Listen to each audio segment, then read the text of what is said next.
Black Star Network. I'm your host, Farajii Muhammad. Thank you so much for tuning in and being a part of the conversation. Folks, we got a lot to talk about. First and foremost, we're going to give you the latest around the killing of Nipsey Hussle, the LA rapper who was slain in front of his store in South LA. We'll share with you the latest about that and where that puts the state of hip hop. Also, we're going to talk about what's happening with R. Kelly. We'll bring you the latest around that. And of course, I want to have a conversation about the politics of distrust, how now we're seeing black voters against black candidates in political spaces. We'll have that conversation. So we got a lot to get to. Of course, your comments will be encouraged and so much more. So stay with us. It's all happening on today's edition of The Culture right here on the Black Star Network. Let's go.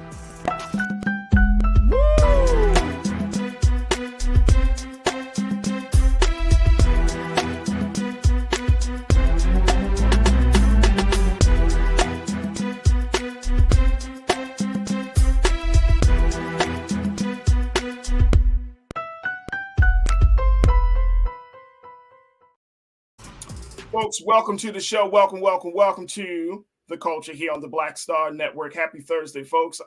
We got a lot to talk about, so let's jump right in it.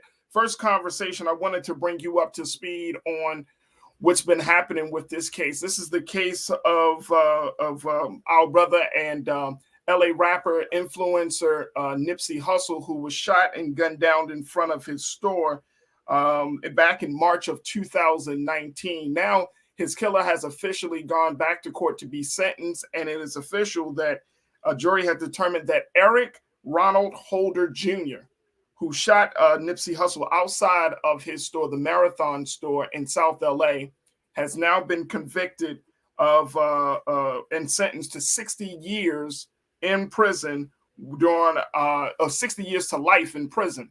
And so this is the end of a long process, a legal process, but more importantly, this has been in the end in terms of bringing some level of closure to a case that has rocked the whole country and of course the hip-hop industry and the hip-hop community. Now, here's the latest around how Holder's sentence is going to be broken up. Take a look at this. This is coming from CNN. Take a look at this. Holder was sentenced to up to 25 years for shooting Nipsey and an extra 25 years for firearm enhancements added to the charge.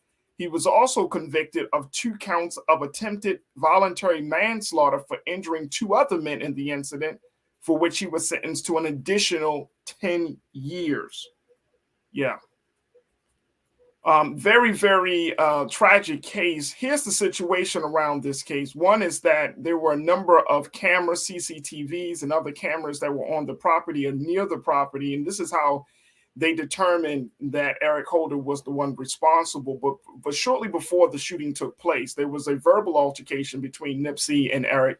They had a relationship. So this wasn't, quote unquote, a random shooting. They had a relationship. And the word was, according to the reports, that Nipsey had essentially called Eric Holder a snitch or a snitch. And it enraged Eric Holder to the point where he left Marathon store and in a matter of moments was able to come back, and while Nipsey was standing outside, and shot the LA rapper 10 to 11 times. Then after shooting him, he went over to the body and kicked Nipsey's head with his feet. And this was all caught on camera. And he was able to get out of to flee the scene after that. All of it was caught on camera. Now, Eric Holder's dad had decided to address the court in a letter that he has written from himself. He talked about the grief that he wanted to that he was experiencing around this situation, but more importantly, he also talked about why he wanted to apologize on the behalf of his son. Take a look at this. Is just a part of the letter that Eric Holder's dad had read to the court. He said, quote, "I know there are not enough words or apologies that will fill the void, the loss, the pain, the deep sorrow the family of Ermias Ashkodum Nipsey Hussle is experiencing. You cannot imagine the agony, the grief, the utter disbelief and devastation I feel knowing my son Eric Jr. took another person's life. Now, this was said in the letter, which was read aloud for the record. Now, Holder's father also detailed the circumstances of his son's childhood, spoke about his mental health, and noted that his son's mother died about 2 months before Hussle's fatal shooting. So, and that is, of course, the picture of our brother, the late, great Nipsey Hussle, one of LA owns. He was born here in South Los Angeles.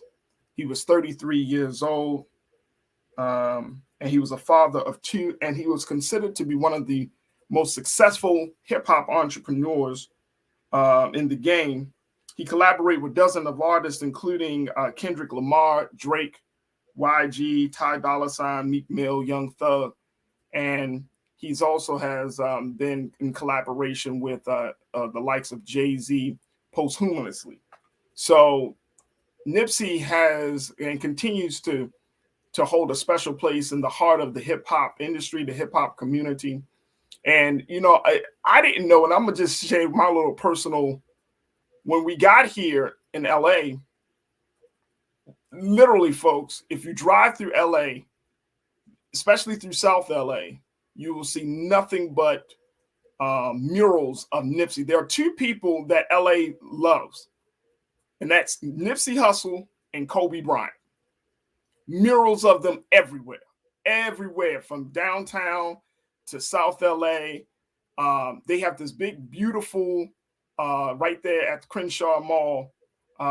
There's this big, beautiful picture of Nipsey that is lit up. Beautiful, beautiful pictures. Like it's something from his album cover. But it was a big, beautiful, right there on the side of the mall. And you were talking about almost 4 years later, folks, since that shooting took place. And that picture of Nipsey is still there, right at the Crenshaw Baldwin Hills Mall. But this is, I mean, I don't know if this brings closure, but it certainly does. It certainly does kind of make us think twice about the violence that's often talked about in hip hop. There have been a number of hip hop artists that have lost their lives, especially here in Los Angeles, as a result of just violent circumstances. And so it's very, very painful, especially when, you know, if you're driving down Slauson and Crenshaw, this is where Nipsey's story is. Before, you know, probably about a year and a half ago, it was some level of activity. Now there's nothing but fences, boards. It's boarded up.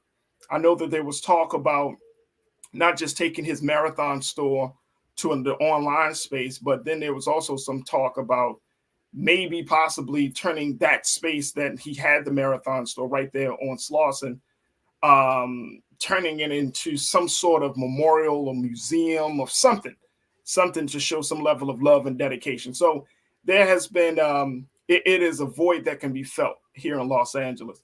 Let me go to you, my culture crew, to get your take on this latest situation as we are seeing the sentencing of Eric Holder Jr., the killer of Nipsey Hussle, finally being brought to justice. 60 years to life in prison. He's not coming home, folks. Iowa PLA movement, you say eye for an eye and tooth for a tooth. He deserves it. Yeah.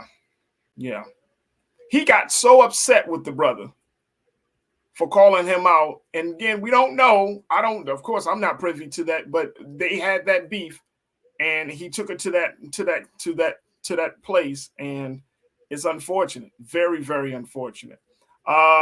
Chris Bay, you said, I've been playing his music all day, enjoying knowing his killer got 60 years. Yeah. His last album probably was his greatest album. I don't know. Like I listened to some of his earlier stuff, but this last one is definitely something that is for the record book. So, you know, I feel you. Chris, I definitely feel you on that. Pauline, you checked in, and Chris and Iowa, thank you so much for checking in. Pauline, you said, as far as I'm concerned, he could have gotten a death penalty. Wow. And I want to get your take on this, crew. what do you make of his father making the point? Now, his father saying, look, we're in utter disbelief. We understand the pain, the grief, the agony. We apologize.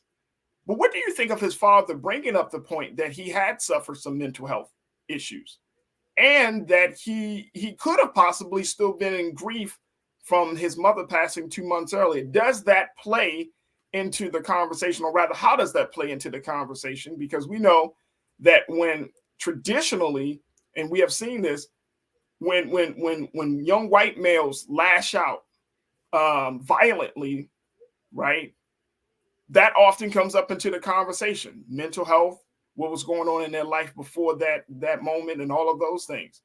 When black males do it, we don't get that far into the conversation, unfortunately. We're starting to, but it's still somewhat of a taboo thing to talk about mental health and wellness, what was going on in the life of a perpetrator, especially a young black male. So how does that play into that? I'm interested in hearing what y'all have to say about that, Pauline. But great point. I definitely understand it.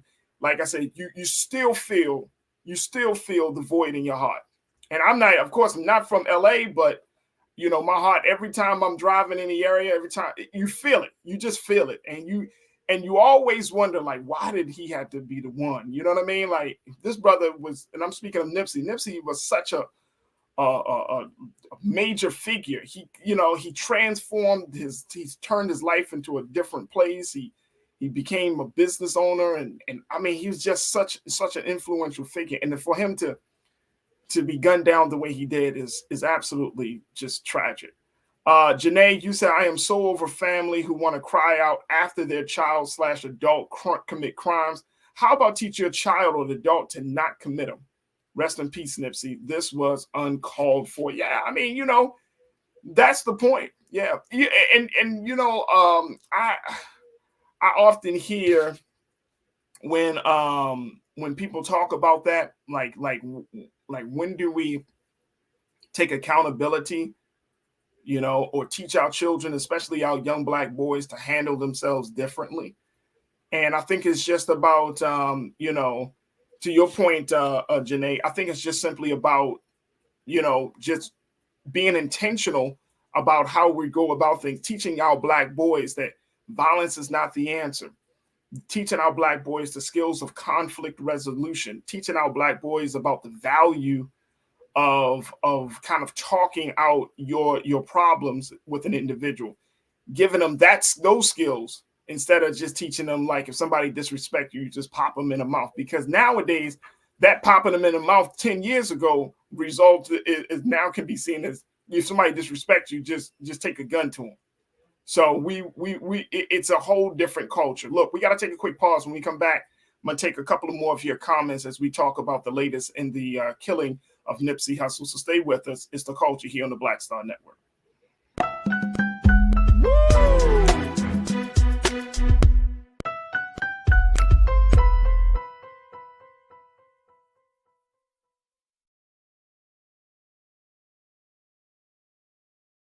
Hatred on the streets, a horrific scene, a white nationalist rally that descended into deadly violence. White people are losing their damn minds. As an angry pro-Trump mob storms the U.S. Capitol, we're about to see the rise of what I call white minority resistance. We have seen white folks in this country who simply cannot tolerate black folks voting. I think what we're seeing is the inevitable result of violent denial. This is part of American history. Every time that people of color have made progress, whether real or symbolic, there has been what Carol Anderson at Emory University calls white rage as a backlash. This is the rise of the Proud Boys and the Boogaloo Boys. America, there's going to be more of this. Here's all the Proud Boys, guys. This country is getting increasingly racist in its behaviors and its attitudes because of the fear of white people. The fear that they're taking our jobs, they're taking our resources, they're taking our women. This is white fear.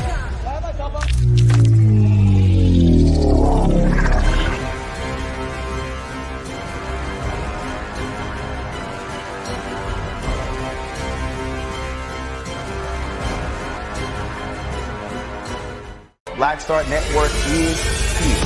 Oh, no punch! The real revolutionary right now. Thank you for being the voice of Black America. All momentum we have now, we have to keep this going. The video looks phenomenal. See, this difference between Black Star Network and Black-owned media and something like CNN. You can't be Black-owned media and be scared. It's time to be smart. Bring your eyeballs home. You dig?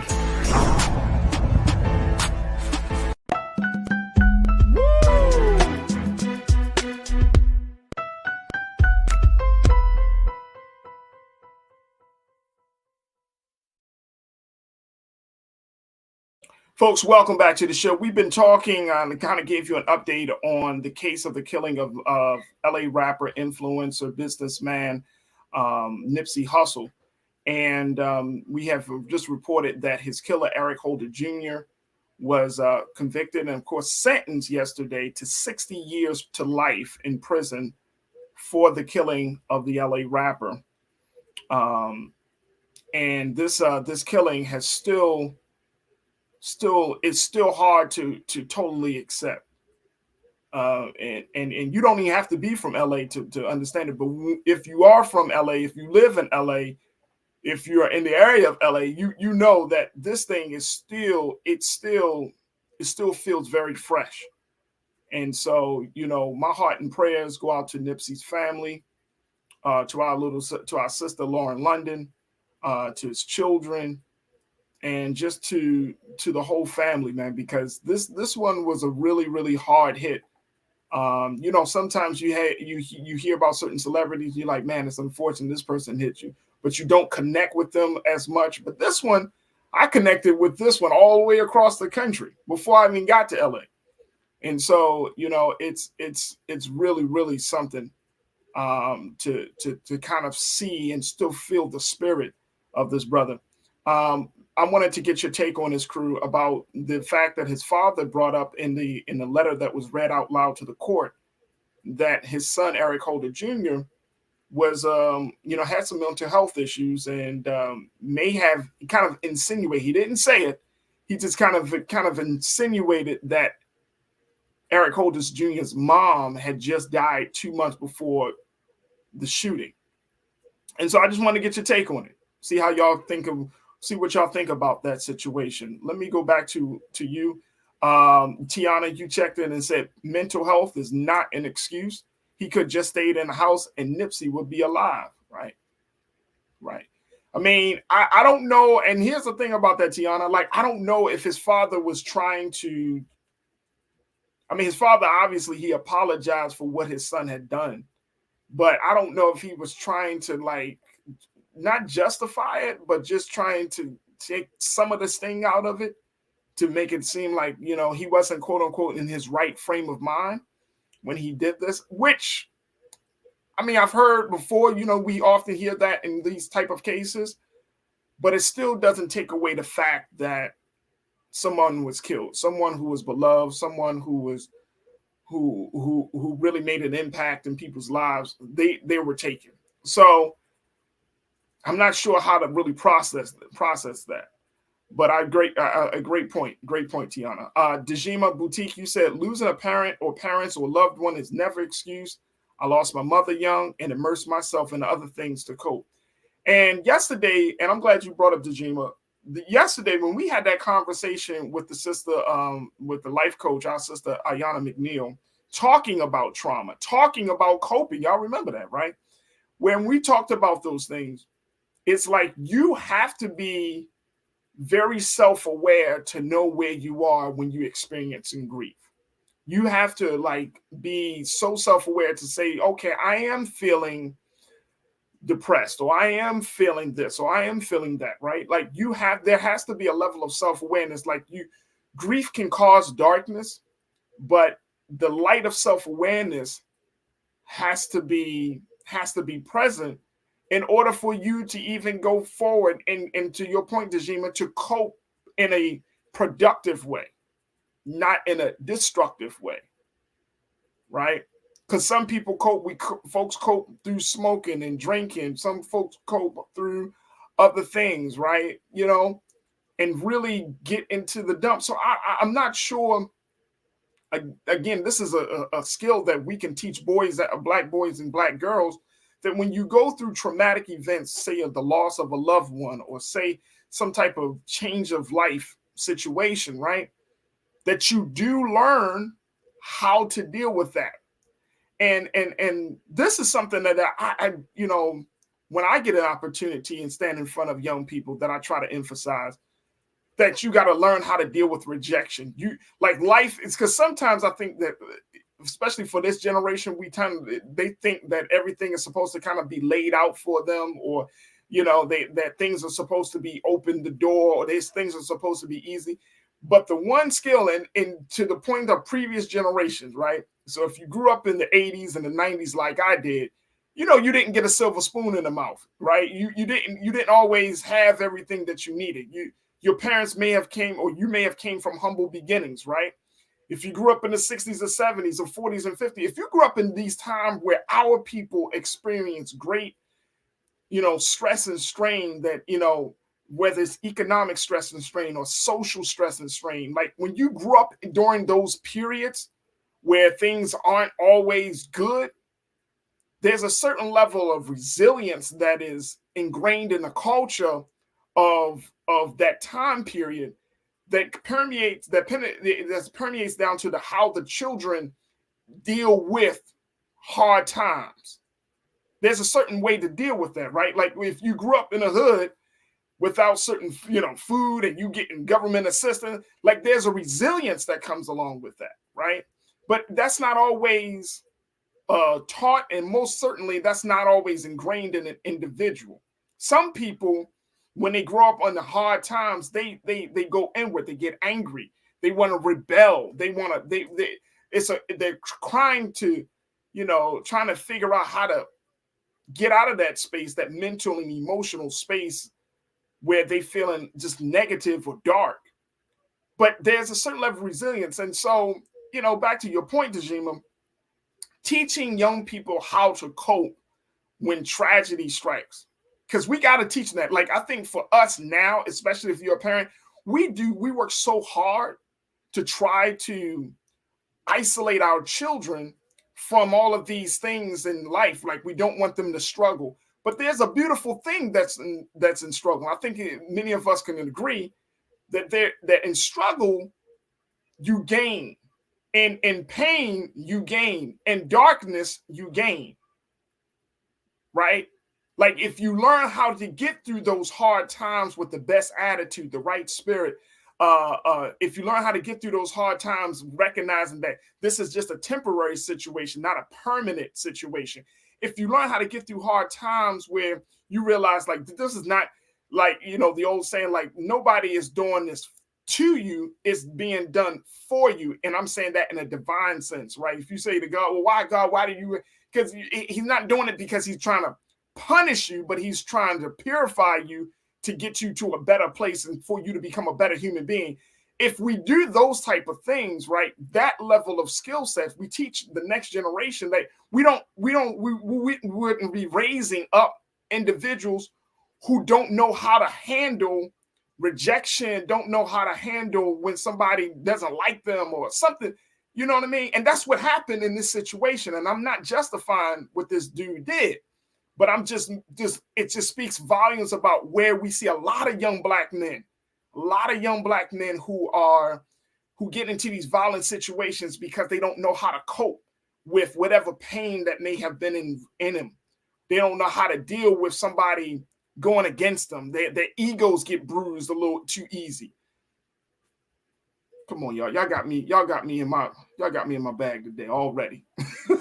I'm just saying, I see this. And if you work with young people, if you work in the school system, if you work in any type of like juvenile space, and I've done this work for many years, like going into these places, worked in schools all across in different parts of the city of Baltimore and around the state. I've seen it. It's the same thing. That ability to learn how to deal with your emotions, right? And to not allow your emotions of anger and pain to consume you to the point where you become a tool, where you become an agent of pain. That's See, and that's where I think a lot of young black men are. That's why we do see the killings in the neighborhood the way we see them, right? Because we just haven't dealt with the pain. Some of us probably thought, oh, yesterday, you know, I was talking about these brothers and stuff, but I know that underneath all of this crazy ass behavior that black men go through, and this will also apply to young black women, the craziness that we see young people go through is because there's some deep-seated anger and pain there, and they don't know how to handle it. So they lash out, they wild out, they get violent. I hope I'm making some sense, crew. I hope I'm making some sense, because that's why I wanted to bring this up. Definitely wanted to bring this up. So Dejima, you got me. I appreciate you for saying that. Cope. Jackie, this is something that I appreciate you saying. You said it's interesting how much everyone knows about a person's mental state after a crime is committed. Get them help. That is absolutely facts.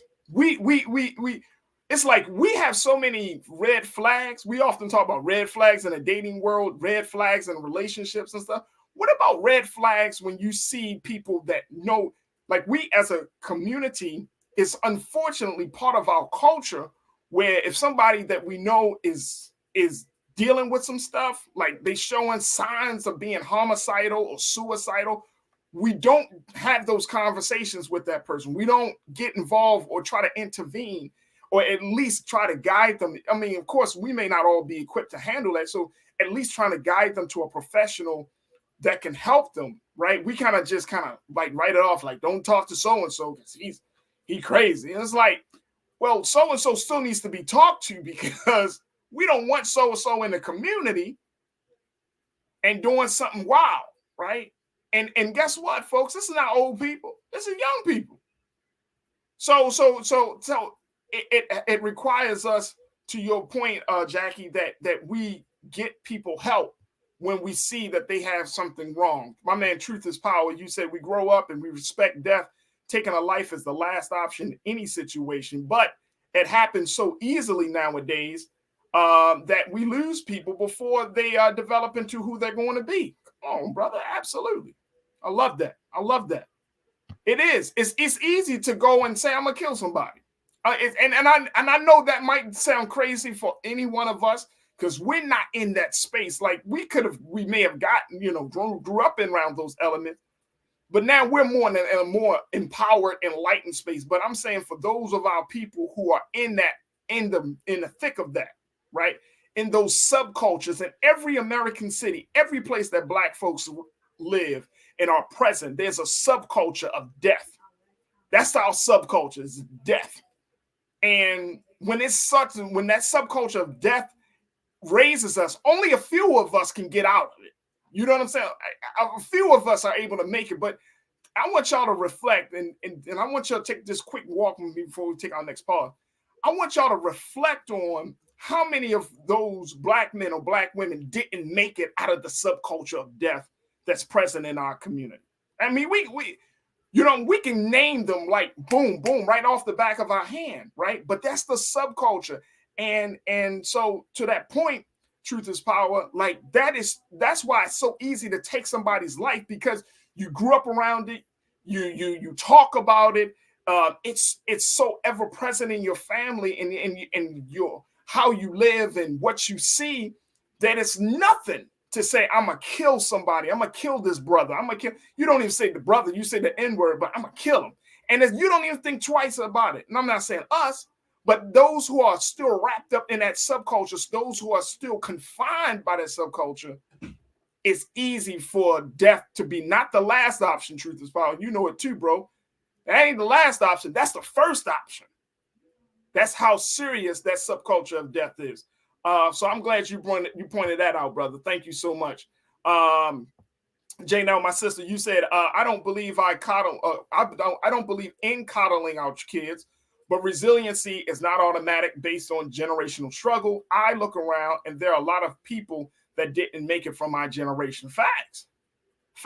You know what I'm saying? Like, just think about it. Just think about how far, and each one of us, as we close out this part of the discussion, think about how far we have gone, right, to become enlightened, conscious individuals. If you tune into this show, you have some level of consciousness. There's some life in you. You know what I'm saying? If you tune into this network called Black Star Network, if you tune into the culture, if you're having conversations, and that means that there is some truth, there's some knowledge, somebody imparted you are exposed to some level of conscious thinking, some level of life affirming knowledge, right? That brought you here. And some of us might be, well, why aren't people? Because they haven't been exposed to life affirming knowledge. They haven't been exposed to consciousness. And when we talk about that path, like how do you get to a path of consciousness to see the value of your own life? How do you get to a place to see the value of another person's life who you have no interactions with, right? But you still see their value, their humanity, and you respect their life to the point that you make sure that with your interactions with them is peaceful. You make sure that your interactions with them is good, that you make sure your interactions with them is life affirming, right? So but there's a consciousness that comes behind or that undergirds all of that. There has to be a consciousness.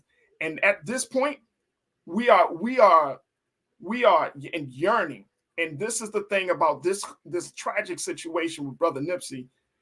We are yearning. This is another case where we have more work to do to break them generational curses, Janelle. But more important, we have more work to do to expose the next generation and others in our circles to conscious thinking. And I'm thinking of my brother Conscious Thought. I love the name, but we got so much work to do. So much work to do. You can't tell me that regardless of what is on the outside of us, we have to help each other to think better about each other, to think better about themselves. We got a lot of work to do, folks. So, my thoughts and prayers to Nipsey Hussle. I can only imagine to the father of Eric Holder Jr. You never want to produce a child that ends up being a killer. So as a father, I can only imagine. I mean, he's just trying to do his fatherly duty, trying to provide some defense for his son. But I could only imagine.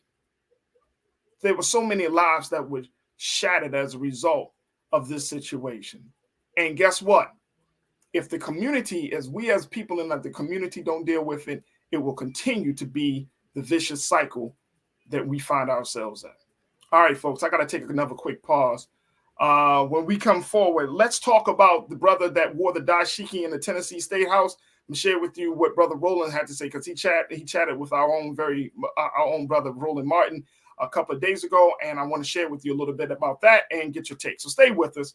It's The Culture here on the Black Star Network.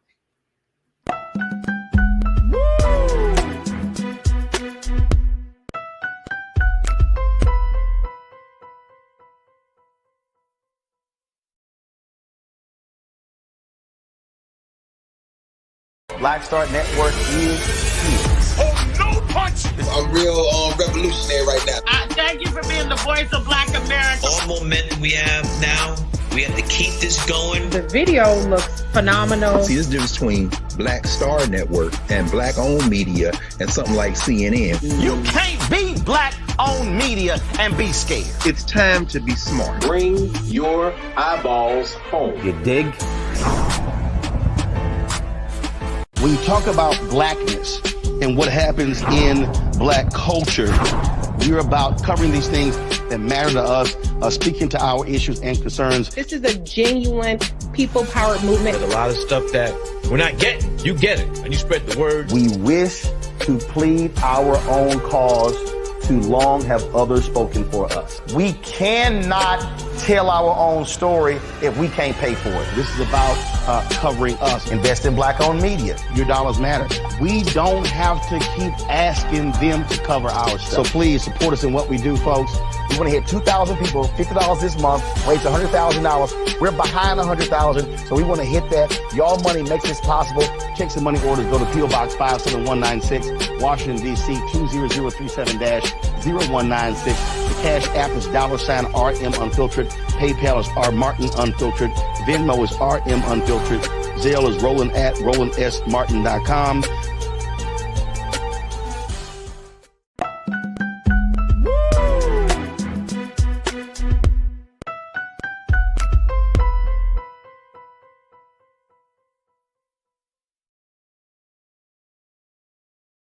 Folks, welcome back to the show. I wanted to give you an update on that story that we shared with you about the young Tennessee lawmaker who made national headlines because he decided to take his his political activism to the next level, and he decided to wear a dashiki, an African garb, on the floor of the Tennessee State House.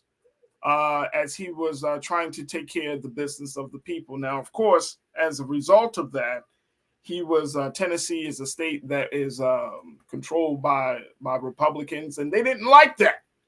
They didn't like that at all. So they decided to, they gave him warnings and told him he had to abide by the dress code. Now, we had a conversation about this situation, and some of you said, yes, he did what he should have done. And he's a young black man. He's tired of the political BS, and he wants to affirm his blackness and put them on notice. But then others of you said, well, there is a dress code. You can express yourself and talk about your blackness, all well and good. But if there is a set of rules and guidelines that have been outlined before you even came into the institution, then guess what?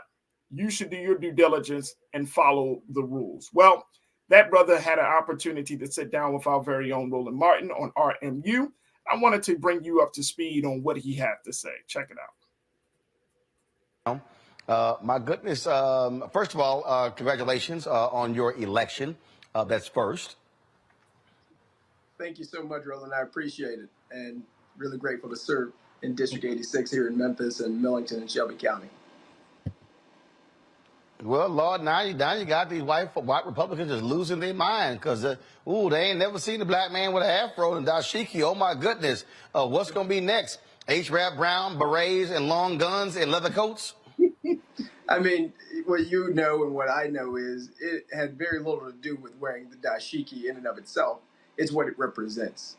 And in a system of white supremacy, and one where control is what is most important, where the elevation of whiteness is what people want, you will be ridiculed for anything that is subversive to that status quo.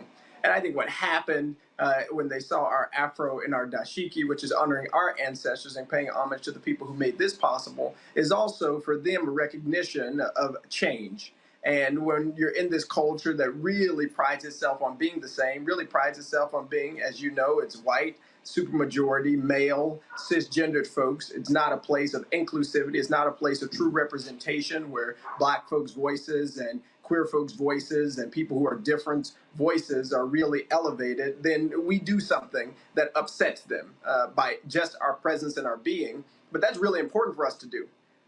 In this type of environment where they're taking away HIV funding, which we know disproportionately hurts black folks, trying to retain third graders in the state of Tennessee, which we know is going to disproportionately hurt black folks and poor folks, continuing to allow corporations to run over the poor and not raising the minimum wage, not providing housing. They want to talk about an attire and not do their jobs, which is really representing people to help Tennesseans be lifted out of poverty and be lifted to the point of some prosperity in a state that is getting a lot of money and resources, but is going to the people who are most wealthy here. And then they even told you, if you don't like it, find you a new career. Excuse me? Listen, it is exactly who they are. And for a lot of folks who I talk with and say things about, well, you can just wear a suit and tie and this wouldn't be an issue at all, I remind them, I've been wearing a suit and tie since I was 8 years old. I have no problem with wearing a suit and tie. That is not what is at issue. What is at issue is what the Republican Party of Tennessee says about who belongs. See, that is what is at issue. That's the conversation that we have to have, because what they are saying is you don't belong. And in their response, first they say, well, there are these rules. We learned there are no rules about attire. Permanent Rule 2 only talks about decorum, and the Speaker of the House is the one who sets decorum. And so if he would like for tomorrow to be pajama day, then tomorrow you can wear pajamas on the floor. There's no rule that has been voted on for people to wear suits and ties. But their second comment, which is, go find another job. We've heard this before. You don't belong here. Your voice, your opinion, your spirit, your presence, your color, your kind don't belong in this space and in this environment. It makes us afraid. It worries us. And it is that type of spirit that the person who said this intended. It is that type of spirit that navigates and is the rule-making body, as it were, for the Tennessee State House and the Tennessee State Senate. And so when it comes to issues of abortion and limiting people's access to health care, when it comes to whether or not folks can do drag shows, whether or not folks can get access to medicine, it is about control and making sure that the people who are already the most marginalized, the people who are already being disinvested, and the folks who are already being most oppressed never get from outside the margins. And when, through people-powered movements, through prayers of ancestors, when we break through from the margins and the periphery to the center, they get afraid. And there is reason to be afraid, because we are not going to perpetuate these systems of injustice and allow it to happen in silence. We're not going to accept the violence that happens through legislating and codifying injustice and inequity to happen without us pushing back. And so they are worried that people like us, people like me, people like District 86 are going to continue to stand up and speak up and show up in a way that pushes back against the status quo. And they are exactly right. That's what we're going to keep doing. Questions. Julia Mavo, you're first. First of all, my brother, thank you for representing. I really appreciate it. I also would note the cynicism of your speaker, who quotes Lois D. Berry, a dear friend, a departed former Tennessee legislator, to say she's the one who started these rules. That's nonsense. But what I want to ask you in terms of your representation is, what kind of support are you getting from other legislators? Are other Black legislators standing with you in this, as well as progressive whites? Yeah, I really appreciate that question. And one of the things that I'll tell folks, we have to make sure that we are continuing to unify in the Democratic Party and for people who are progressive. One of the ways that you continue to sow division is to create separation. And I'm really fortunate there was a legislator shortly thereafter who said to me, he said, hey, actually next week I'm going to Ghana with my church and I'll be bringing you back some dashikis. And so there's definitely support that is happening and being had, and we have to think about how we turn that support into the work that we do and how we voice our opinions about the budget, how we continue to advocate for our communities, how we continue to do the work of justice. Because we know that, again, it isn't about the attire of a dashiki. It is about the representation that it brings into these environments and these spaces that have always seemingly been designed against us, that we have broken into and broken through to be.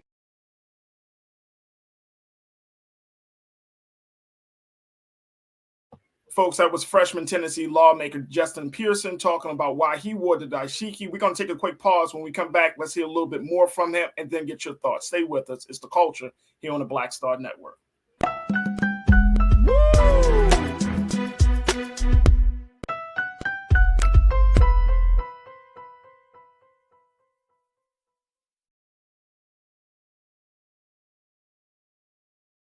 I'm Deborah Owens, America's Wealth Coach, and my new show, Get Wealthy, focuses on the things that your financial advisor and bank isn't telling you, but you absolutely need to know. So watch Get Wealthy on the Black Star Network.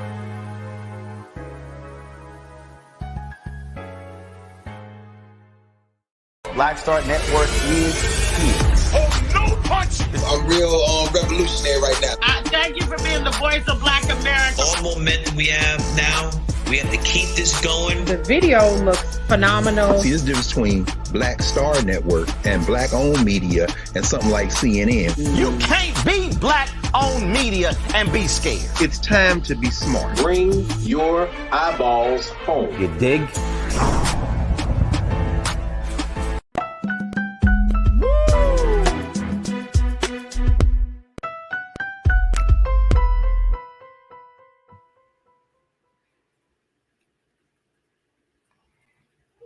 Folks, welcome back to the show. We have been listening to the conversation between freshman Tennessee lawmaker Justin Pearson and Roland Martin, who spoke to the brother about wearing a dashiki while he was being sworn into the Tennessee state legislature, and the backlash that the lawmaker received from his colleagues, particularly white Republican colleagues, as a result of that.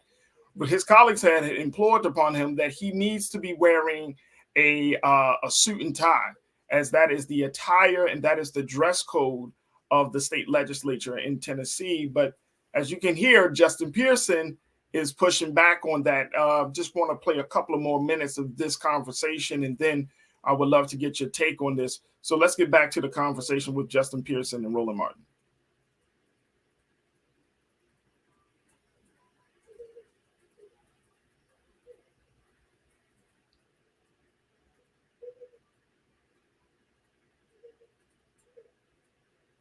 All right, we're gonna just we're gonna be pulling up that conversation in the back in a few moments. Let me hear from you, crew. What do you make of this? Is this something that now that you heard him yourself as to why he decided to do it? And I'm sure many of you knew why he decided to do it. We all kind of figured out why he decided to do it. Where do you stand on this? Let me get your thoughts on this. All right, let me go to Janae. You said, I went to work 2 times in a row last week with my headscarf on. It was so freeing, just waiting for someone to say something. Not a bonnet. It was beautifully tied. Right. So Janae, did anyone ever say anything to you? Did they approach you about it? Did anybody say anything, or did they give you something on the slide? And I don't know. Here's the other thing about that, about your story, Janae. Are headscarves a little bit more acceptable than a dashiki? I don't know. So you tell me. Give me some more of that. Give me some more details about what happened with you there. But thank you for sharing, Vic. My guy, Vic Wicked. You said there are no rules. There are no rules for their attire. They are focused on the wrong thing. Just listen to this brother's intellect. I mean, yes, Vic. Yes, of course they are. They are focused on something the wrong thing. Now they're saying that there is a dress code, but we know also that traditionally when you are taking care of government business, that you do it in a certain dress code, whether it's like a polo or you have open collar, but it's traditionally the business, full business or business casual. But yeah, I mean, I agree with you. Like, they're focused on the wrong thing. Justin just said that as well. But are we surprised that they're focused on the wrong thing? Are we surprised that they are focused on identity politics and not actually taking care of the business of the people? I'm not surprised, Vic. I'm not surprised at all. Pauline, you said, I am so sick of these, got some curse words there, Pauline, trying to tell us what to wear, how to wear our hair, what to say. Anyway, he was elected to this position, so leave him alone. I really want to cuss. Oh, we know you do. But to your point, yes, if the people voted for this man, he should be left alone. But guess what? He still has to abide by some of these rules. Now, they may, if they don't have rules, if they didn't have rules before, Pauline, guess who's about to get them now? Yeah, that's all I'm gonna say. You can go ahead and cuss a little bit. This is one of those situations that warrants it.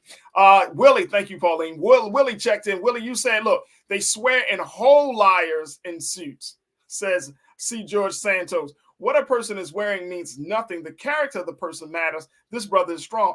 Folks, I get you. Willie, come on, bro. You know it like I know it, sir. They don't care about what you wear. They're not even thinking about your character. They just don't like the fact that you had the audacity to do it. And you standing on it. He ain't buckling. He ain't acquiescing. He ain't bowing down. His back ain't broke.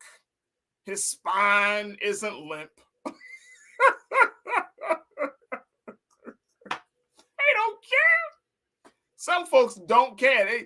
We're trying to take a very moral stance on a situation that where morality or goodness or rightness should be considered, or fairness should be considered. None of that matters, bro. You know it. I know it. Everybody know it. It don't matter. It's just the fact that you had the balls to do it. And you're going to flaunt yourself in front of your face. And then when we tell you not to do it or stop doing it, you're going to tell us no?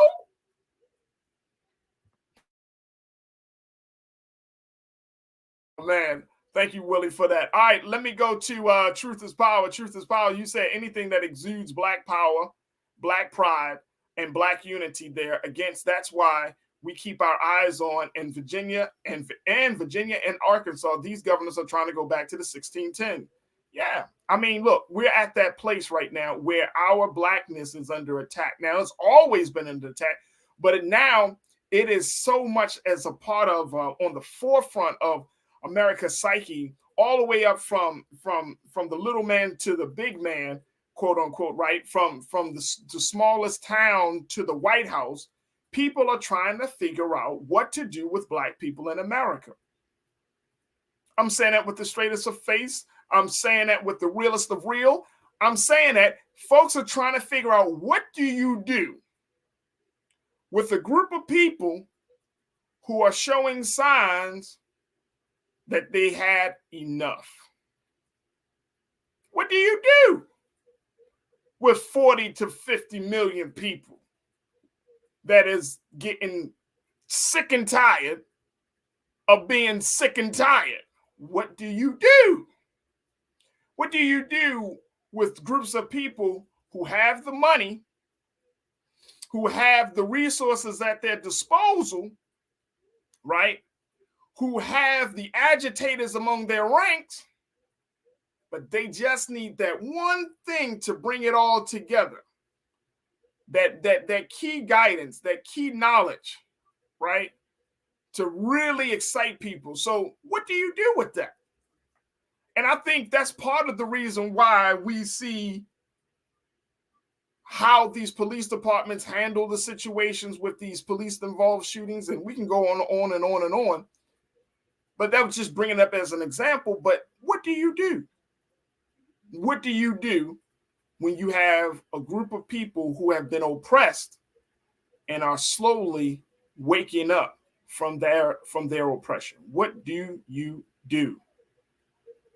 Let me just get a couple of more minutes very quickly. Can we get a couple of minutes left, King Keenan, with Justin Pearson here? I just want to kind of share it and let folks hear what Mr. Pearson had to say. Take a look at this, folks. On your work and your win, Representative Pearson. And the question I have for you is on a larger scale. In this country where so much of who we are is being attacked and people are removing us from the books and people who have to have the Crown Acts to protect hair, can you just share your overall thoughts about the importance in this moment now in showing up as your authentic Black self? Well, I thank you for that question. And listen, we Black and we beautiful. We got here not because people succumbed to all of the trauma and the challenges and the heartache and the pain of being Black. It's because they embraced the beauty and the vision and the opportunity that we have chosen to create in this place called the United States of America, despite everything that it has done to us and against us. We have made democracy possible here. We have made the vision that some white folks wrote on paper but did not believe more true. And we still have a lot of more work to do.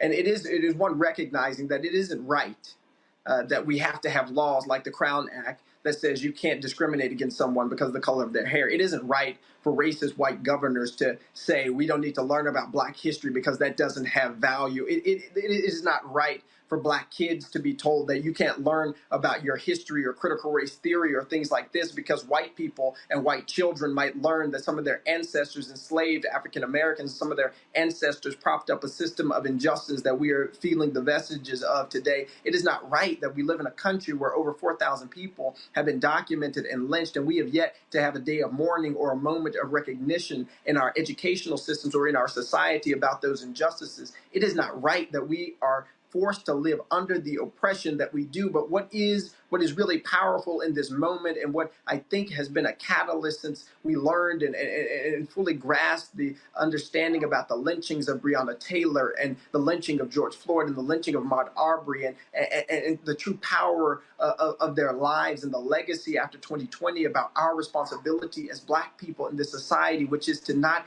accept the silences, is to continue to shout even after the cameras have faded. We can't breathe. Let's continue to realize that our fights are still here and now, and we have to elevate the voices of our community, particularly at a time and in a place where we are facing so many people who are against us. I am from Memphis, Tennessee, and we are dealing with the loss, the murder of Tyree Nichols, killed by multiple police officers who were Black and African American. Of course, there were white officers and county deputies and EMTs who refused to help him, and he died, and was killed in January. But what we are realizing is there's a system of white supremacy that is permeating all facets of our lives. There's a system that is being designed against us. And we have a responsibility to recognize what is happening at large and to resist it, even for Black men in particular, when some of those systems might benefit us, when it comes to patriarchy in particular. And realizing that until we position our policies and our practices and our speech and our voice to elevate the person most marginalized, which in our communities are Black women, and say what is done unto Black women will be the litmus test for the progress of this country. And if we have not made sure that equal pay really does become a reality, if we have not made sure that childcare is a guarantee and universal basic income is elevated, if we don't do things that help the person who's most marginalized in the Black community, using our voice and our power and our privilege, then we as a country will never be who and what we possibly can be. But there is hope. And this is the reality that I am fortunate to live into each day.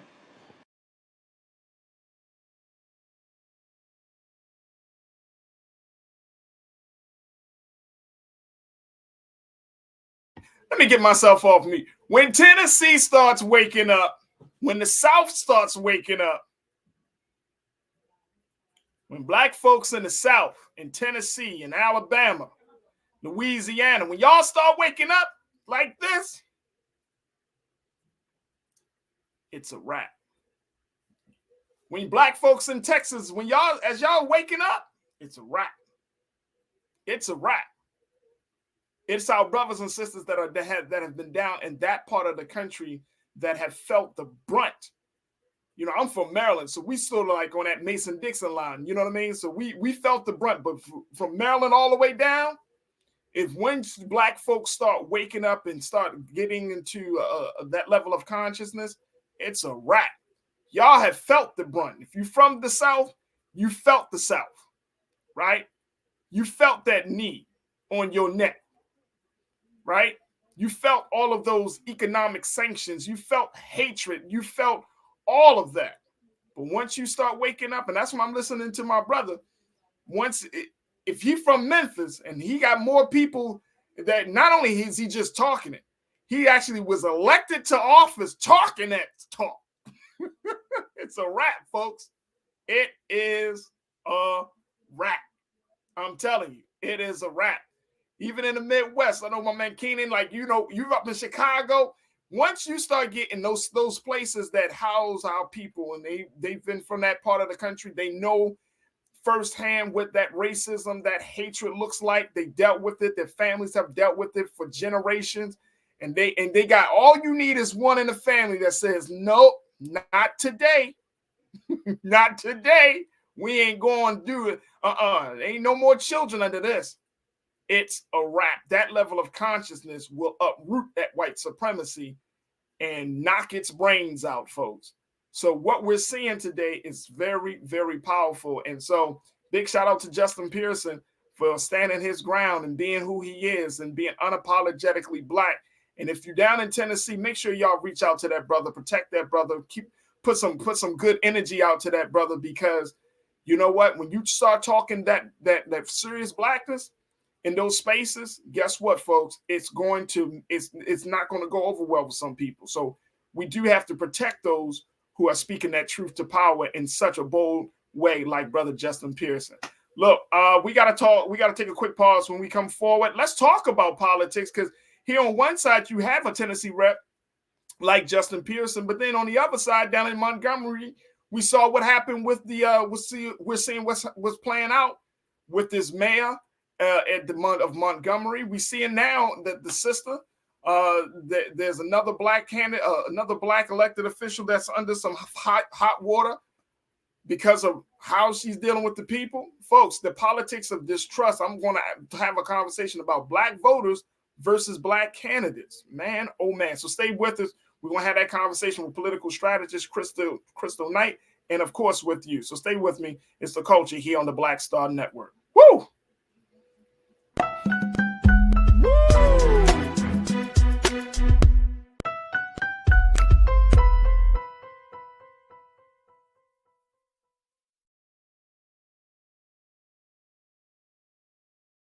When you talk about blackness and what happens in black culture, we're about covering these things that matter to us, speaking to our issues and concerns. This is a genuine people-powered movement. There's a lot of stuff that we're not getting. You get it, and you spread the word. We wish to plead our own cause.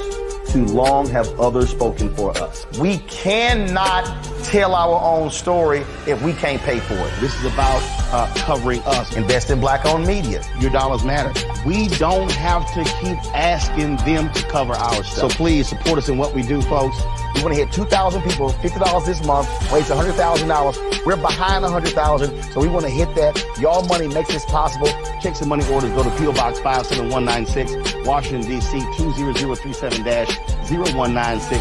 The Cash App is $RM Unfiltered. PayPal is R Martin Unfiltered. Venmo is RM Unfiltered. Zelle is Roland at RolandSMartin.com. Black Star Network is here.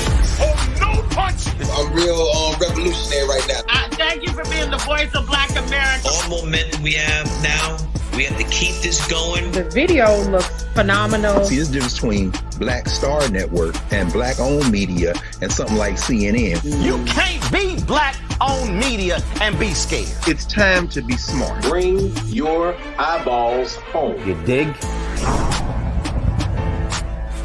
Hatred on the streets, a horrific scene, a white nationalist rally that descended into deadly violence. White people are losing their damn minds.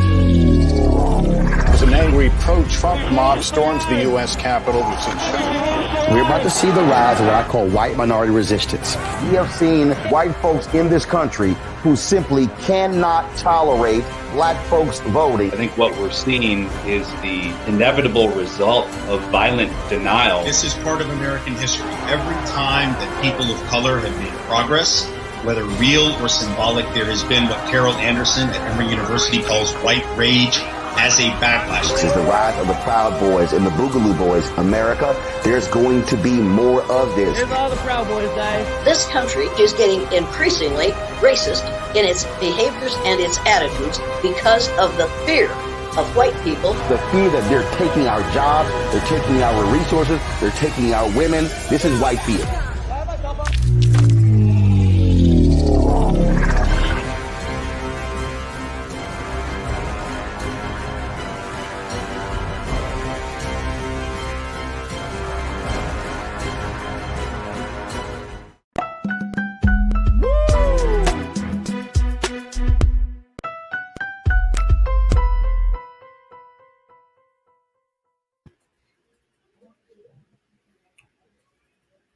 All right, folks, welcome back to the show. Here, The Culture on the Black Star Network. First, as we get into our next conversation with our very special guest, make sure you do your due diligence and support us here on Black Star Network. Your support makes all the difference in the world. You can support us financially. You can support us by sharing the content. You can support us by downloading the app for free on all of your devices. And, of course, make sure that you tell your family and friends to tune in, because we have 24-hour news coverage. I mean, we have a number of great things happening, and we're all streaming live right now on Amazon Fire Stick TV. So you could just tell Alexa, play your news from Black Star Network, and boom, right there on your Fire Stick TV, Black Star Network comes right up. So your support means all the difference in the world. So thank you so much for those who have already supported. All right, folks, I wanted to have a conversation about the politics of distrust. And this is where we're starting to see more and hear more and more stories of black voters and voters who are going against black elected officials. And for me, it's opening up it makes me wonder, as we are talking about some sort of quote unquote revolution in the political space, putting black people in these spaces and then having them to do things like this, it leaves a bad taste in my mouth. So I needed to kind of like have this conversation and process what we're seeing, especially in light of two particular stories. One is the story of the Montgomery, Alabama mayor who was caught on tape, the leaked audio of him pretty much disparaging black voter support, saying that he doesn't even need them. As long as you got white folks voting for you, I don't even need black folks. Well, Mr. Mayor, as being the first black mayor of a major city that was a huge, huge critical part of our civil rights movement, thanks. Then the second story is the story of the New Orleans mayor. This mayor, who is the first Black woman to hold the seat in the city, she is under fire, and there are thousands that have signed a petition to get her ousted as a result of a number of issues they have with her. And one in particular where some people say she is just disrespectful. She has some people have gone on as far as to say that she has when there was a Mardi Gras parade, she was throwing up the middle finger at one of the parade floats. Folks are not sure whether it was for a particular person or the theme of the float, but folks are saying you're not the woman that we thought you were, and we want you out.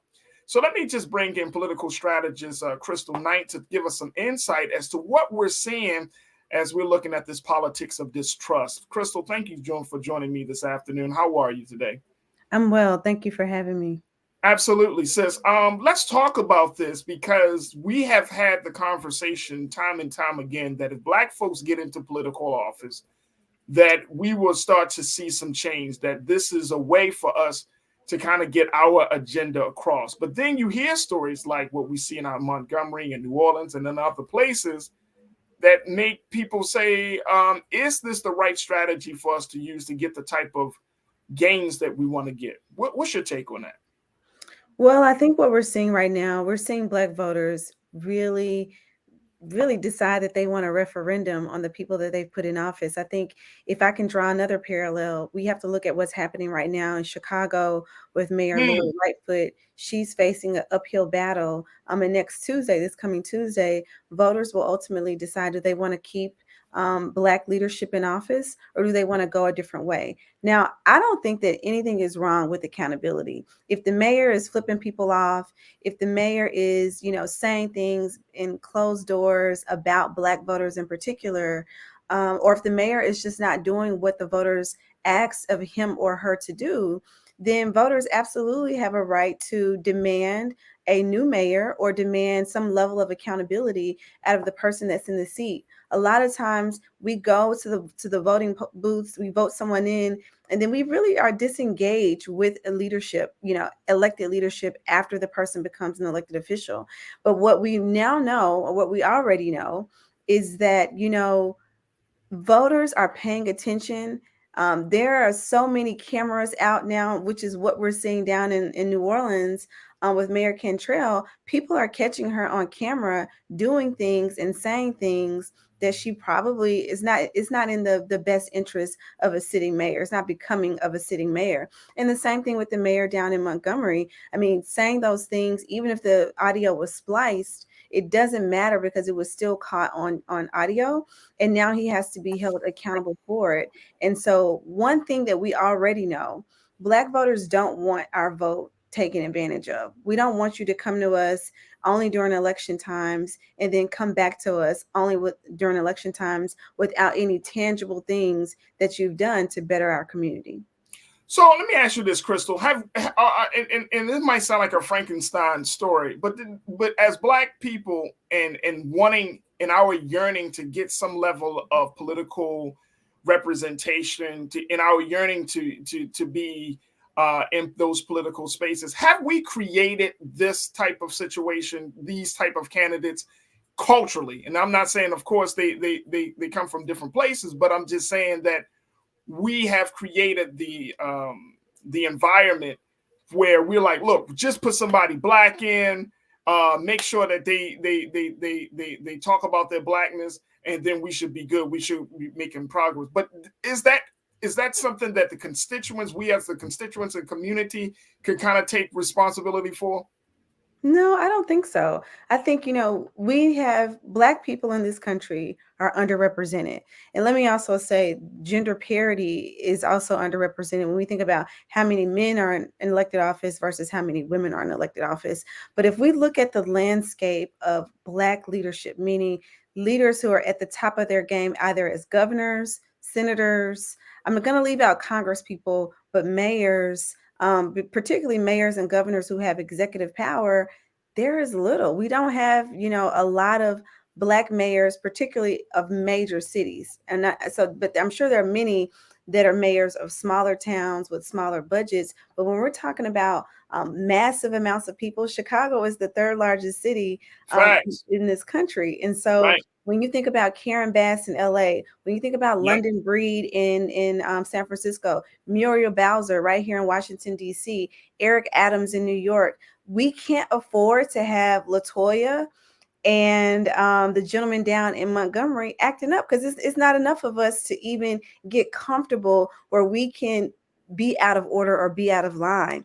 And if we have to understand, as a Black population in this country, we are scrutinized at a different level than white mayors, than Latino mayors, than Asian mayors. And so what works for some does not work for all. And so I don't think that it's right to say that we've created this culture where we just want to have somebody in the seat. We want to have someone in the seat that is representing the best interests for all of the residents, but also we want somebody that's representing the Black community at the highest level. Absolutely. And, you know, I'm from Baltimore. We got our Black mayor, Mayor Brandon Scott, as well. And and now I'm out here in LA, Crystal, and it's like, again, there's hope that, you know, Mayor Karen Bass will kind of make some type of gains and make the progress that we need for her to make.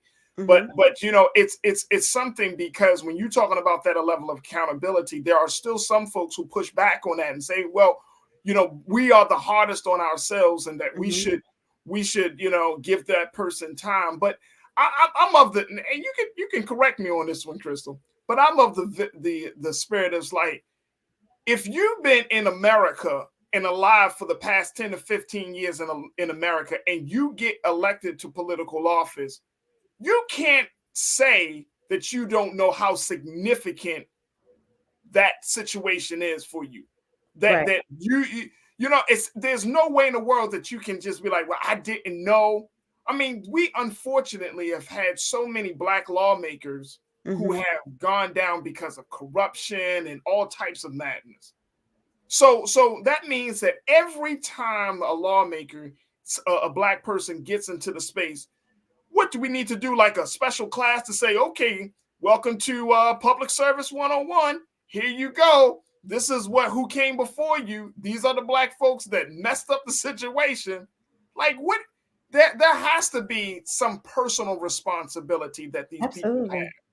Yeah, I mean, listen, there are conferences that are designed right now to support Black elected officials. There's the Black Mayors Association, where all mayors, no matter what size your jurisdiction, they come together yearly to talk about leadership at the executive level, right? Leading in an executive position. There's the same thing exists for, you know, state house members and state senators. So there are opportunities and ways for Black elected officials to cross-populate and share ideas. But like you said, in cities like particular, I want to highlight, like you know, you say you're from Baltimore. Baltimore has seen a number of mayors, Black mayors, I know, Crystal, go down for corruption, but that doesn't mean that Black leadership still should not exist, right? I still believe in Black leadership, even amidst many of the challenges. And the other thing we have to realize is that just because we see some Black mayors having challenges in leadership, that's not anything that's new. Plenty and even more white leaders have just as many challenges, and sometimes similar. We also have to look at the circumstances. One of the things that I've been noticing about some of the complaints about Mayor Cantrell down in New Orleans is that, you know, people are complaining about crime when crime is at an all-time high. People are complaining about her demeanor, which is something that she absolutely can fix. But we have to understand, you know, jobs, the economy, some of these things are situational. Some of these things are economic that the mayor himself or herself did not personally cause.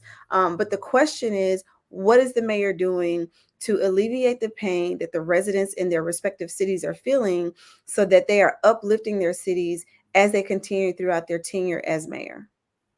That is the great question. That is the great question. Now, how do we make sure, because in the midst of this conversation about Black leadership, Crystal, it's not like it's an isolated conversation. This is happening, and it, of course, it affects Black people, it affects white people, it affects Latinos and Asians and all of those folks and all these constituents. So now, taking a look at how this, for example, you talk about Mayor Cantrell in New Orleans. Mm-hmm. How do white people, how do we have a conversation with white people? Because unfortunately, we know that when Black leadership gets into power and then they squander the opportunity, white people will say, well, see, that's what happens when you put Black folks in. And it's not explicit. They don't explicitly come out and say that. But they, in the conversation, in the debates or the forums, and when you're talking about things, it's like, yeah, the previous mayor was a little bit successful, but this mayor isn't. Those stark contrasts will be emphasized. So how do we have this conversation in a way that maybe white people won't use it to leverage their power?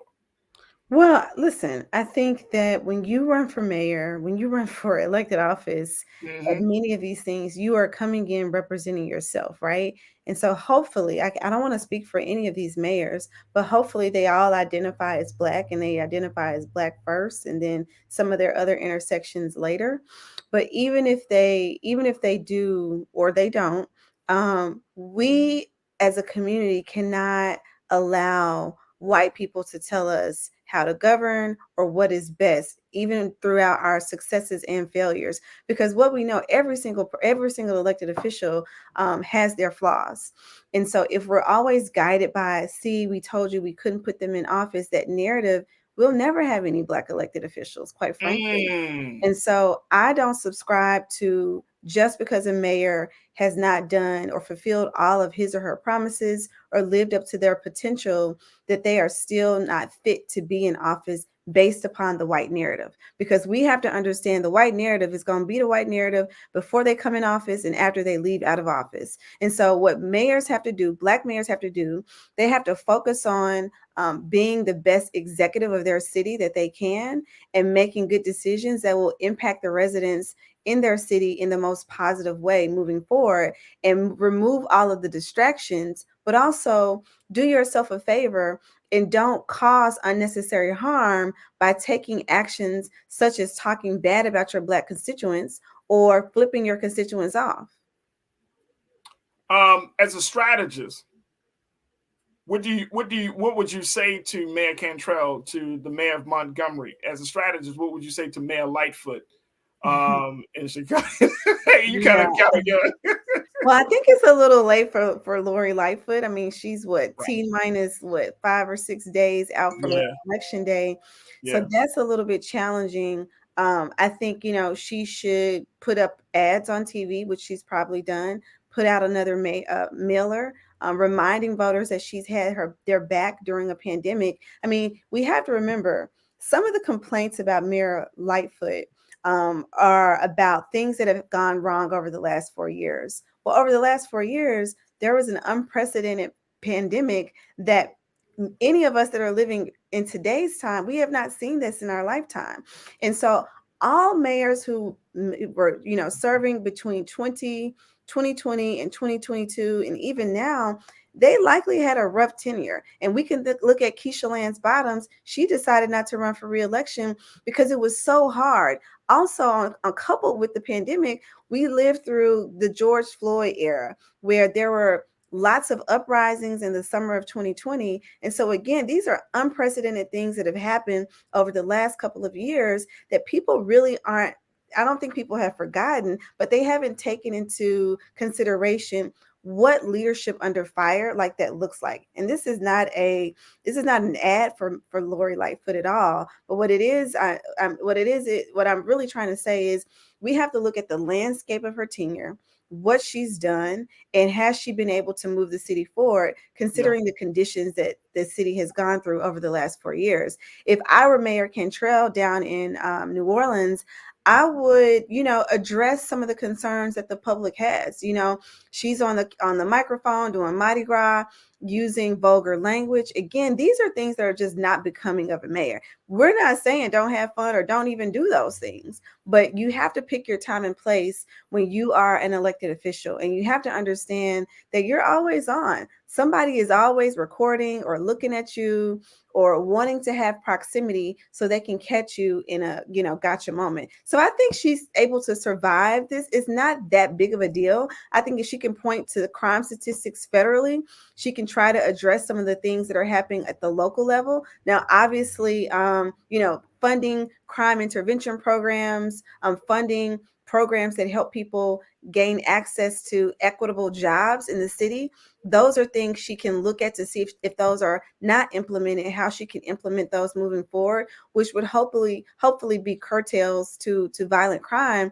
And then down in Montgomery, again, I think the mayor, which he's done, he should address it head on, and he needs to hold a meeting with Black leadership in the city to double down on his support about why Black leaders are important, double down on why, members of the various constituencies that make up the Black community, why they are key to his reelection, why they are key to his term, and really just try to rebuild his faith and trust within the Black community. Because again, one of the things he has not denied is that is his voice on the audio recordings. It may be taken out of context, but he has at least acknowledged that is his voice.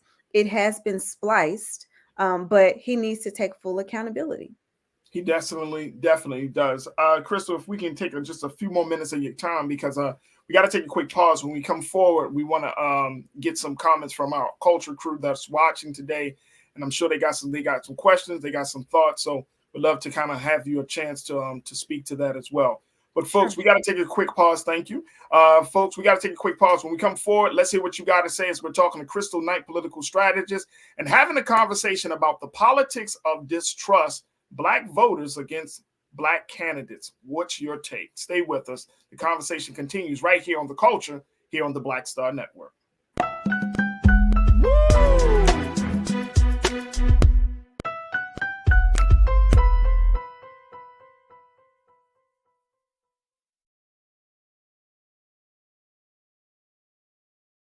Black Star Network is here. Oh, no punch! I'm real revolutionary right now. Thank you for being the voice of Black America. All momentum we have now, we have to keep this going. The video looks phenomenal. See, this difference between Black Star Network and Black-owned media and something like CNN. You can't be Black-owned media and be scared. It's time to be smart. Bring your eyeballs home. You dig? When you talk about Blackness and what happens in Black culture, we're about covering these things that matter to us, speaking to our issues and concerns. This is a genuine people-powered movement. There's a lot of stuff that we're not getting. You get it, and you spread the word. We wish to plead our own cause. Too long have others spoken for us. We cannot tell our own story if we can't pay for it. This is about covering us. Invest in Black-owned media. Your dollars matter. We don't have to keep asking them to cover our stuff. So please support us in what we do, folks. We want to hit 2,000 people, $50 this month, raise $100,000. We're behind $100,000, so we want to hit that. Y'all money makes this possible. Check some money orders. Go to P.O. Box 57196, Washington, D.C. 20037-0196. The Cash App is $RM Unfiltered. PayPal is R Martin Unfiltered. Venmo is RM Unfiltered. Zelle is Roland at RolandSMartin.com.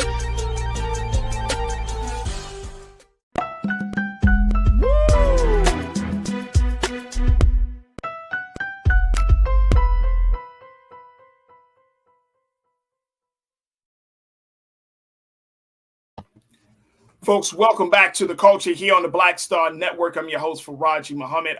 We've been talking to political strategist Crystal Knight as we've been having a conversation, I think a much more politically cultural conversation about the politics of distrust, as we're seeing a number of Black voters who are going against Black candidates and vice versa in major cities. We've been talking about the mayor of Montgomery, Alabama, Mayor Stephen Reed, who was caught on tape of saying some disparaging comments about not needing the black vote. We talked about the Mayor Cantrell of New Orleans, Louisiana, where she has been challenged with a number of issues, and just her overall demeanor has not been one of a public servant, and so much more. We want you to join us in the conversation. Post your comments in the chat as we're streaming live on YouTube, Facebook, and of course on Black Star Network, and of course also on Amazon News.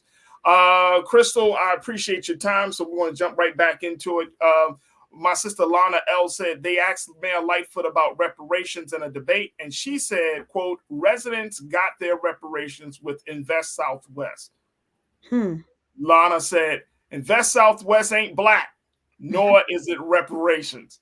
My sister Lana is all in she goes all in when it comes to that topic. But when you have, but it's, again, and this kind of goes back to that question about, have we created this situation? Like, when we bring these black folks into these positions of power and we want them to speak to very pointed cultural black topics like reparations and other issues, and they don't seem to deliver. They just don't deliver. What are we supposed to do with that, Crystal, as black voters? Well, I think we have to understand the limitations of the seats and understand the timing around some of the questions that we're asking. Do I believe in reparations? Absolutely, 1,000%. And I believe that mayors can put together panels or, groups that can begin to address reparations. We know right now in California that there is a coalition that has begun to figure out how reparations are outlined in that state. We also know in the state of Illinois, not necessarily in Chicago, but I can't remember the name of the city that's right outside of Illinois, or right outside maybe it's in the Chicago suburbs. They have begun to roll out reparations at the city council level.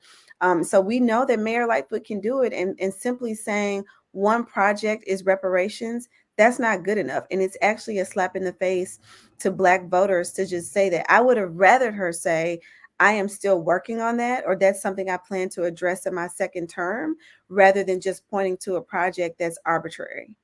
Right. Absolutely. Absolutely. Sharon Brooks, you checked in and said, look, I'm fine with the accountability piece, but please use that same energy on white officials. Many complain and don't vote when it's time or to expect black women to fix it. Yeah, we don't have the same standards. So, Crystal, do we as black voters, do we determine what the standards are? Or is this something that we just kind of go along to get along because it was already determined by the metric of whether a black candidate or black political candidate is successful? Who determines that, or who has the power to determine that? Well, I think who has the power are the voters. We don't tap into that power, what I'm thinking, right? But you know what? The voters in New Orleans, they tapping into it. You know why? Because they have put together a recall effort. And so when you have the ability, when you understand laws in your respective state, you understand how to consolidate power and how to use power to push elected officials. We've seen that happen in California. They recalled Governor Newsom. Their recall effort wasn't successful, but they launched a credible recall effort against Governor Newsom. And that's what's about to happen down in New Orleans. Likely, let me say that, if the signatures are all valid, then Governor Bell Edwards would have to officially put a recall, referendum on the ballot for voters in New Orleans. And so those are just two examples of ways that voters can use power to call out elected officials and hold them accountable. I think the other thing that voters can continuously do, they can show up at the mayor's doorstep. They can show up at the mayor's city council meetings or hearings, or wherever the mayor is out doing his or her community, involvement or work. The mayor has public appearances. We understand that in every city. And so when voters show up over and over again demanding accountability, one, it embarrasses the mayor, but it also puts the mayor on notice that people are paying attention and that you cannot continue to walk around our city doing things or not doing things that you promise and thinking that voters will still have your back. Absolutely. Absolutely. Janae checked in and said, look, can we connect the dots? We say our youth need jobs, but then when they get paid, it's not enough. Heck, we got tons of adults who are underpaid, overserved, but the uptick in crime isn't just about jobs. That's true. I would agree with that. Crime is not just about jobs. There are a number of different things that need to be addressed to figure out what the crime problem is. What we also know, typically, I'm using that word very specifically, typically in cities that experience high levels of crime, it's the same offenders, repeat offenders who are committing, high percentages of the crime in these cities. So you have to address a number of things, right? So it's not just jobs, it's housing, it's mental health, it's programs that would, help a person lift themselves up economically. There are a number of different ways that, mayors have to be creative with federal dollars that, the federal government is giving out, and think about organizations that exist in their cities that can help address some of the crime. A mayor cannot do it alone. I say that all the time. Like, we cannot leave all the city's problems up to the mayor and the mayor alone. That is why you build community. That is why you have coalitions. That is why you have advisors who are working with you day in and day out to identify ways that you can work with your communities to uplift them from a number of different ills that plague them. Absolutely. The other part about this, Crystal, is building that political power that we often talk about from the civil rights era, from the Black Power era. We're going into a space right now where this is 2023. Our next presidential election is in 2024, and I've been asking on this show, are we truly prepared to make some different moves in order to have our voices heard, to get our agenda across? Are we really serious about what we've been seeing coming from the Biden administration and just in general? Like, how do we make sure that we put a dent? If it's just putting the candidates in these positions of power, okay, that may work. But we are at a point, and I'm sure you already know this, we are at a point in our sojourn, in our political history in this country, where we are still not gaining what we've been wanting to gain. I mean, we don't have the Voting Rights Act and HBCUs, and we can go down the list. So coming in 2024, what type of moves do we need to make in order to be seen and heard by this country? Well, I think, if you're talking about the presidential level, I don't have the best answer. I'll be honest with you, because we have not done a good job building a bench, meaning we don't have a good base of candidates that we can call on and say, you are the future. So that's one. We have to address inter-party challenges with building potential candidates up. I think at the local and state level, we have to begin to use the power that we have at the voting ballot and vote some of these people out, or vote people in that we think will best represent our values and will best represent our agendas. But that's not what we do. We tend to fall in line behind a particular candidate or a cause, when really what we can do is use the power that we have, leverage it so that the candidates that best represent the issues that we care about and have a proven track record of actually doing something about it before they run for office, those are the people that we should be elevating. There's a saying that's always said, the people who are closest to the pain should be closest to the power. And so if you've been doing the work in your community, you deserve to be in office. You deserve to be at the table helping to craft and create policy that will help affect your community moving forward. We had earlier in the show, of course, we showed the clip of Justin Pearson, the Tennessee lawmaker who wore the dashiki, and so many people felt really invigorated by his speech, his articulation of the issues. And some folks are saying this is where we need to put our political investment in brothers like him, sisters like him. But I'm wondering, from a realistic political space, is that possible for us to, like you said, identify persons like a Justin Pearson and put them into those spaces, into the State House, into the White House and other things? Is that possible, given the fact that there is this ongoing attack against Blackness at this point in the political space? Absolutely. I mean, if we look at the founding of this country, when has there not been an attack on Blackness? I think, Come on, Chris. We ain't got enough time to talk about. We ain't got enough time for that. Listen, we ain't got enough time to talk about colonialism and Jim Crow and these new Jim Crow laws that continue to pop up, like CRT and book banning and book burning, and just Black literature in the education space. But what I will say, I also happen to be from Memphis, so I'm very attuned to what is happening in the city and what's happening in the state of Tennessee. And what I will say is this: the more authenticity Black leaders bring to state houses, city governments, federal government, the more we begin to normalize the dashikis. Because there was a time when dashikis were a norm. That wasn't it wasn't such a big to-do to see somebody working in a business environment wearing those things. This Black pride movement, we've gotten away from it because we care about respectability politics. We care about what the white man is going to say about us or how we present ourselves. And so Justin has no shortage of articulation, of community, of ability to work in a cohesive working environment because of what he has on. I don't particularly care for Black suits and blue suits and ties, but yet white men and white women continue to do that. And because it's been normalized, we think that that's acceptable and it's okay. So we need to normalize dashikis. We need to normalize head wraps. We need to normalize people wearing whatever they want to wear, because your clothes has nothing to do with the way or your ability to legislate. And it speaks volumes about where your heart really is, because it's hard to go against Blackness when you're in the garb of Blackness. That's right. My sister, Crystal Knight, political strategist. Crystal, it has been an absolute pleasure, and I thank you for your brilliance and insight to give us today.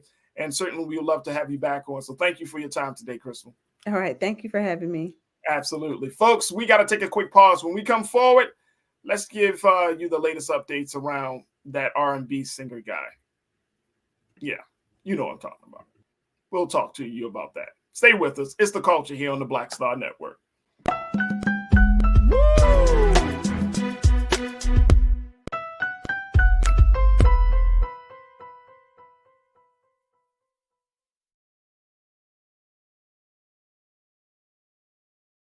Hi, I'm Dr. Jackie Hood Martin, and I have a question for you. Ever feel as if your life is teetering and the weight and pressure of the world is consistently on your shoulders? Well, let me tell you, living a balanced life isn't easy. Join me each Tuesday on Black Star Network for A Balanced Life with Dr. Jackie.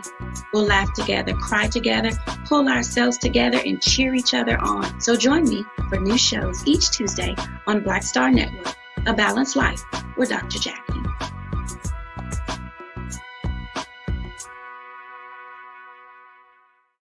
Black Star Network is here. Oh, no punch! I'm real revolutionary right now. Thank you for being the voice of Black America. All momentum we have now, we have to keep this going. The video looks phenomenal. See, there's a difference between Black Star Network and Black-owned media and something like CNN. You can't be Black-owned media and be scared. It's time to be smart. Bring your eyeballs home. You dig?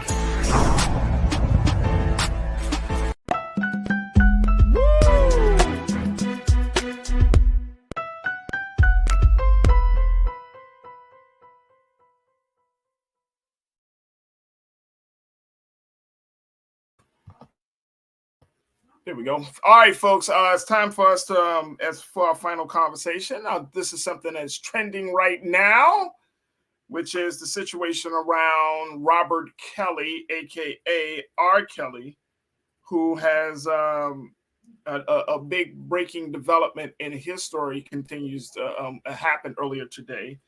He apparently was sentenced again. Yeah, folks. R. Kelly, the disgraced R&B singer, multi-platinum award-winning singer, was already serving 30 years for sex trafficking. He's now been sentenced to 20 years in a federal child porn case. Take a look. 20 years for child sex crimes. He will serve most of the sentence in federal prison at the same time as a 30 years term for racketeering and sex trafficking. Are we not surprised? Are we not surprised, folks? Now, of course, this is continuing based upon his already his very, very lewd behavior as it relates to the enticement of it comes out of the conviction last year on charges of child pornography and enticement of a minor. His second such lengthy sentencing in the past year, folks. According to U.S. District Judge Harry D. Lionel Weber, he said in court today that 19 years of the 20-year prison sentence would be served concurrently or at the same time as his other sentence. 1 year would be served consecutively or after that sentence is complete. So, yeah, R. Kelly has been sentenced again, 20 years, but he will be serving that at the same time that he's serving the 30 years. Now, the part about this, y'all remember the case or the situation that really got people's attention about what was really going on with R. Kelly was that video from years ago. They named the young lady, her name is Jane, during the court, but she came out and made a statement and said, "I have lost my dignity due to Robert Kelly. I have lost my dreams due to Robert Kelly. I have lost my teenage years due to Robert Kelly." This was the statement that was given by one of Kelly's victims that was identified as Jane. She wrote that R. Kelly was abusive and dominating and made her suicidal. She said, quote, "I will forever be the girl that R. Kelly peed on." And that, of course, is referencing that infamous tape of R. Kelly and a minor. So it looks like he will be staying in prison. He's currently 56 right now. His lawyers were trying to see if they can get some level of leniency, basically saying that by the time he finishes prison, he's going to be in his 80s and will not be any threat or harm to anybody. So that's why they was pushing for the 20 years to be served concurrently. And guess what, guys? I don't care about his pain. I don't. I really don't. I really don't. I have no ifs, ands, or buts about it. You got what you deserve. You've been doing this for a very long time, Mr. R. Kelly. And as a result of that, one thing that I got from this situation was that justice never sleeps. Justice never sleeps. So I wanted to kind of give everyone an update about that, but justice never sleeps, folks. And I want to get your take on this very quickly as we close out the show. You know, what do you make of this whole situation? Does it put an end to this back and forth about whether R. Kelly is actually guilty? Because he's guilty. He's guilty. Can we still step in the name of love, knowing that this man has done this to Black girls in particular? Because he did. He did. So yeah. Can we Keeman, let's pull some, see if we can pull a couple of crew comments from this. Tiana, you said what's crazy, he didn't stop the first time he got caught. He's getting what he deserves, right? Yeah, absolutely. Now, Lana, you said, Kels, I'm sorry, he was low down and no saint, but in no way should he be in jail for 20 years. No way. Okay, Lana, we just have to agree to disagree. That's all good. Willie, you said, I'll never understand how men that could have grown women in the world choose little girls / teenagers. He had a chance and blew it. He needed help. It wasn't like he just had an opportunity. The man needed help. I know that he was abused. He should have gotten, well, out of everything that he had access to, a therapist should have been on the top of his list. So it is what it is. And more importantly, I'm not having this conversation from his abuse. Let's have the conversation from the victim's pain. Now, some of us, oh, well, the girls said, but little Black girls, man. It wasn't white girls he was doing this to. It wasn't white girls he was doing this to. He was doing this to little black girls. So if we want to break the generational curse of sexual assault, sexual abuse that's so prevalent in the black community, we do have to come to grips with these moments when these major cases like this come up to say, you know what, when is enough going to be enough? Because again, this wasn't little white girls. If it was white girls that he was molesting, abusing, do you think he would have even seen the light of day to go to court? And he's been doing this for 30 years. So let's take a look and take a moment to recalibrate to see things from that vantage point. Let's take a look at that. Janae, you said agree, Willie, but when you mess with minors, you are trash. Good for him. So many get graces, chances, then go back due to greed. God don't like ugly. By R&B singer guy. These were black girls that he took, that he from the south side of Chicago to other places around this country. These were black girls. He preyed upon black girls, man. This ain't hearsay no more. This ain't, I don't know if he really did it. That's him in the tape. No, he did it. He did it. And I hope that as a community, and I hope in our culture, we can allow certain things to just to accept this and to say, look, this cannot keep happening. I mean, it's amazing to me that how many parties and gatherings I've been together since R. Kelly went to jail, still play the music. I don't even know. I can't understand it. Not knowing that behind the scenes, this level of abuse was happening. I can't reconcile that. I can't do it.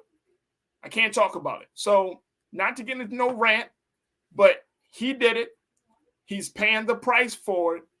And guess what? May God be with the little girls that he abused to be able to get on with their lives. I'm not talking about him anymore. Let's look at the girls that he abused. And so to Jane and to all of the little sisters out there, may God be with you to be able to recover, because we know that sometimes these sisters never get their lives back. We know that they hurt forever. And most importantly, want to become suicidal at the hands of a man who should have gotten help, at the hands of a man who knew what he was doing, at the hands of a man who used his power to create pain. So that's the latest with R. Kelly. All right, folks, that's going to do it for me. I thank each and every one of you. I thank our very special guest, Crystal Knight. Let's go and let me tell you again, folks, I shouldn't have to say it, but I will say it because there are some new watchers here. Make sure y'all do your due diligence and support us here at blackstarnetwork.com. Go to our website today, support Black Star, support Black-owned digital media. And more importantly, do something for yourself. Let's continue to have a space and a platform where we could talk about cultural issues. We could talk about the things that are important to us, have these conversations in an unapologetic, unfiltered way. And you can only do that, especially when you're talking about what's going on in and out of Black America right here on Black Star Network. So go to blackstarnetwork.com, download the app for free. Follow us on all social media at Black Star Network on IG and Twitter. Follow and continue to support us. Share the content because we always got something that we're streaming live. And, of course, tell your family and friends we are streaming now on Amazon News. And if you have a Fire Stick TV, you can check us out on Amazon Live 24 hours a day, 7 days a week. Just tell Alexa to play news from Black Star TV. All right. Also, follow me on social media. I look forward to connecting with y'all. I got a lot of things that are happening with me personally, so I would love to try to share with you. So let me know. Connect with me on Instagram, The Real Farajii. Connect with me on Twitter, Farajii. And let's continue to build this community. All right, folks, that's going to do it for me. I want to thank my team, King Keenan, Joel, my control room. And I certainly want to thank each and every one of you for tuning in and for continuing to make the culture the great, great space that it is to have these conversations. I'm truly, truly humbled and grateful for every one of you that tune in each and every day. Like clockwork, you are there, I'm here, so we're doing our due diligence. All right, so thank you so much for tuning in. Stay tuned. Up next is Roland Martin Unfiltered Thursday night. Y'all know how they do.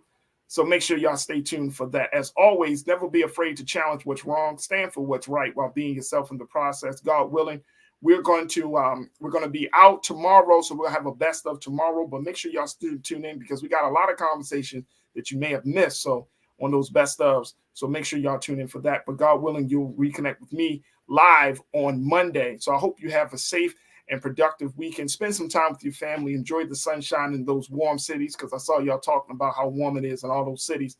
Spend some time outside, and God willing, let's reconnect here on the culture right here on the Black Star Network. Talk to you soon. Peace.